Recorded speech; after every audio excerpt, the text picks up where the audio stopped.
Mystery, January Joker. Chapter 1 Spooky Lights. Bradley Pinto sat up in bed. His red hair was flat on one side. His blanket enrobed his sleepy brown eyes. Bradley thought he'd heard a strange noise outside his bedroom, yawning.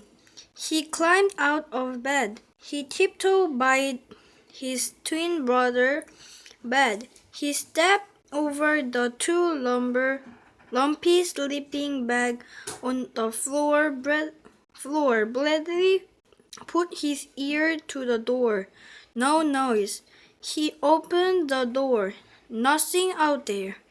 Then he noticed a bright light outside his bedroom window.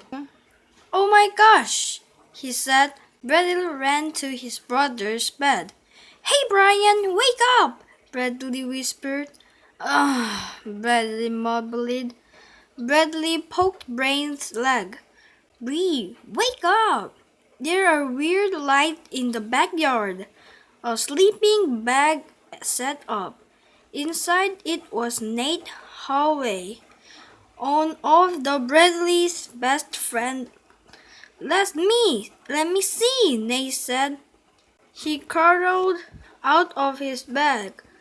Nate had black hair like his sister, Ruth Rose. The twins' old brother Josh was best friend with Ruth Rose and her neighbor Dink Duncan. The other sleeping bag popped up. It was Lucy Armstrong. He was Dink's cousin visiting. For a year from California, her parents were helping build a school on a reservation in Arizona. "What's going on?" Lucy asked. Her blonde hair was tied in pigtails. She wore Wonder Woman pajamas. Brian grinned from his bed.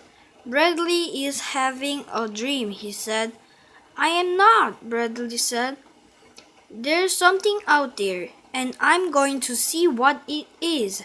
Bradley put on his slippers and set up into the dark hallway.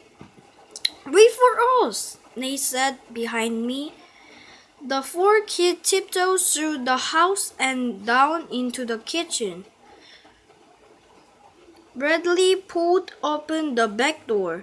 A strange yellow light filled the backyard. The snow and the burn had turned yellow. "See, I told you," Bradley said. He stepped out onto the porch. Brian, Nate, and Lucy followed him. "What is it?" Lucy whispered. "It's cold out here," Brian complained. "Oh my gosh, look!" Nate squealed. Next to the barn, two small creatures hopped around in the middle of a big circle in the snow. They looked like broccoli spears. They had large heads, short arms, and tiny legs. "Aliens!" said Bradley. "What are they doing?" Nate said. "Jumping up and down to get warm," Brian said. "I can't see my breath." "Are they really alien?" Lucy asked. Nate giggled. "They sure aren't raccoons," he said. "They're definitely alien," Bradley said. "I saw pictures just like them in my Facebook." Bradley had gotten UFOs and you for Christmas. What's the circle in the snow?" Nate asked. "It must be where the spaceship landed," Bradley said. Brian snorted. "Brad, you believe anything," he said.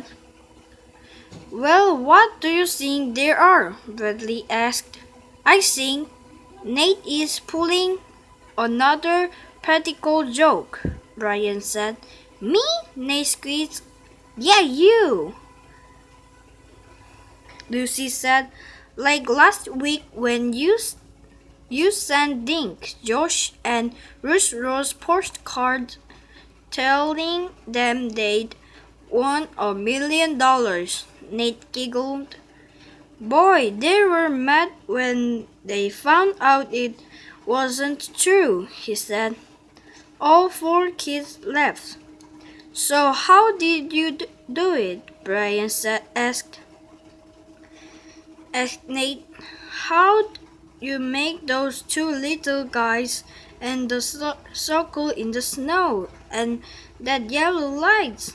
But I didn't do it, Nate insisted. Suddenly, the little light in the yard went out.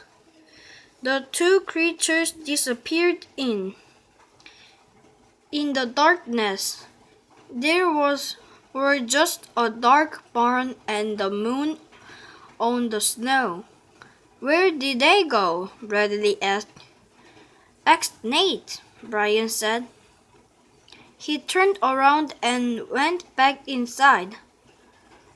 I'm innocent, Nate said. He followed Brian into the warm kitchen. Let's go in, Bradley, Lucy said. I'm shivering. Bradley watched the empty backyard for another few minutes.